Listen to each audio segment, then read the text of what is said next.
بسم اللہ الرحمن الرحیم اعوذ باللہ من الشیطان الرجیم بسم اللہ الرحمن الرحیم وبہ نستعین۔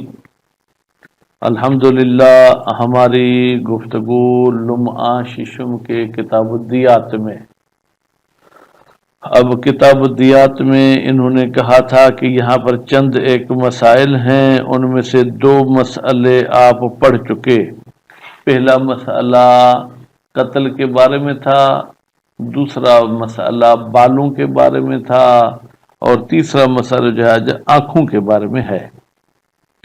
اگر کسی شخص کی دونوں آنکھیں نکالی جائیں تو اس میں کیا دیت ہے؟ فرماتے وہ قانون آپ کل پڑھ کر آئے کہ اعضاء میں سے جو بھی ڈبل ہیں، اگر وہ جناب کسی کی جنایت کر کے ہم نے خراب کر دیے، کاٹ دیے، نکال دیے، تو اس میں پوری دیت دینی ہوگی، اور اگر ایک آنکھ نکالی ہے تو اس میں آدھی دیت دینی ہوگی۔ پوری دیت کا مطلب جتنی پورے انسان کی دیت ہوتی ہے۔ اچھا، پھر فرماتے ہیں کہ اگر یہ آنکھیں صحیح تھیں تو ان کا کیا حکم ہے، اور اگر صحیح نہیں تھیں تو کیا حکم ہے؟ کہتے ہیں بظاہر دونوں کا ایک ہی حکم ہے۔ اچھا، آنکھیں صحیح نہ ہوں یہ کیسے ہو سکتا ہے؟ کہتے ہیں کچھ لوگوں کی آنکھوں میں یہ عیب ہوتا ہے کہ ان کو ایک چیز دو دکھنے میں آتی ہے، یعنی ان کے سامنے ایک بندہ کھڑا ہے لیکن وہ جب دیکھتے ہیں تو ان کو محسوس ہوتا ہے کہ دو آنکھیں، دو بندے کھڑے۔ یا کچھ ایسی آنکھیں ہوتی ہیں جو رات کو نہیں دیکھتی، دن کو دیکھتی ہیں، کچھ ایسی ہیں جو سورج میں نہیں دیکھتی، سائے میں دیکھتی ہیں، کچھ ایسی ہوتی ہیں جو سیدھی سیدھی آنکھیں، کچھ ٹیڑھی آنکھیں، کچھ ایسی ہیں کہ جناب آنکھ موٹی ہے، ایک موٹی خوبصورت والی ہوتی ہے، ایک ایسے کہ تارا باہر نکلا ہوا ہے، محسوس ہوتا ہے کہ ابھی یہ نکلے گا اور تارا اس کا پھٹ جائے گا۔ اور کبھی پھر یہ ہوتا ہے کہ آنکھیں کچھ چھوٹی ہوتی ہیں بالکل، جیسے کہ مثلا نام کیسے لیں، مثلا چائنا والوں کی آنکھیں ہیں، افغانیوں کی آنکھیں ہیں، ٹھیک ہے، تو یہ آنکھیں چھوٹی ہوں بڑی ہوں ان کی دیت یہی ہے۔ اچھا، اگر کسی کی آنکھوں کے ساتھ اس کی پلکیں بھی کاٹی گئی ہیں تو پھر کیا حکم ہے؟ کیا پلکوں کا دیت بھی تداخل کرے گی؟ آنکھوں کی دیت میں تداخل نہیں کرے گی؟ کہتے نہیں، تداخل نہیں کرے گی۔ تو اب مختصر سا خلاصہ تو یہ کہ بھئی دو آنکھوں کا پوری دیت ہے، ایک آنکھ کی کیا ہے آدھی دیت ہے۔ پھر آنکھوں کے اقسام بتا رہے ہیں، تو اب بھائی ہم آنکھوں کے تو ڈاکٹر نہیں ہیں کہ یہ اتنے سارے الفاظ کو یاد کریں، علمی مسئلہ پیچیدہ نہیں ہے، البتہ لغت عرب کے لحاظ سے پیچیدگی ہے جو حل نہ بھی ہوئی تو بھی اتنا مسئلہ نہیں ہے۔ تو ابھی ہم چلتے ہیں عبارت کی ثالثہ سے پہلے بھی المسئلتوں کو گویا کہ ہم تقدیر میں رکھیں گے، تیسرا مسئلہ، کیونکہ انہوں نے کہا تھا وہ ہونا مسائل فی العینین، وہ تیسرا مسئلہ جو ہے کیا ہے؟ وہ جناب آنکھوں کے بارے میں ہے۔ وہ کیا ہے؟ فرماتے الدیتو، دونوں آنکھوں میں مکمل دیت دینی ہوگی، وہ فی کل واحدۃ النصف، اور اگر ایک آنکھ نکالیے تو اس میں آدھی دیت دینی ہوگی۔ خوب، صحیحتن، چاہے وہ آنکھیں یا صحیحتن وہ دونوں آنکھیں صحیح ہوں، کانت العین او حولا، یا وہ جو کہ حولا ہوں۔ حولا کا مطلب کیا ہے کہ دو دو چیزیں اس آنکھ میں دکھنے میں آتی ہیں، او امشا، یا وہ کیا ہوں جناب امشا ہوں۔ امشا کیا ہے؟ وہ یہ ضعیفۃ البصر، یہ وہ آنکھ ہے جس کی بینائی کمزور ہے، مع سیلان دمعہا، جبکہ اس کے جو ہے کیا ہے آنسو، یا یوں کہ آنکھوں سے پانی بہتا رہتا ہے، فی اکثر اوقاتہا، اکثر اوقات میں، او جاہزہ، یا وہ آنکھ جو ہے کیا ہو جناب جاہزہ ہو۔ جاہزہ کس آنکھ کو کہتے ہیں؟ فرماتے ہیں کہ وہی عظیمۃ المقلا، قاف کو ظاہراً جزم کے ساتھ پڑھنا ہے، ٹھیک ہے، یہ وہ آنکھ ہے جس کا مقلا بڑا ہے۔ مقلا کیا ہے؟ یعنی یہ آنکھ کے اندر جو تارا ہے، یہ آنکھ کا ڈھیلا، ٹھیک ہے، یہ بڑا ہے، اور غیر ذالک، یا اس کے علاوہ دوسرے عیب ہیں، جیسے مثلا وہ آنکھ کیا ہے جہرا،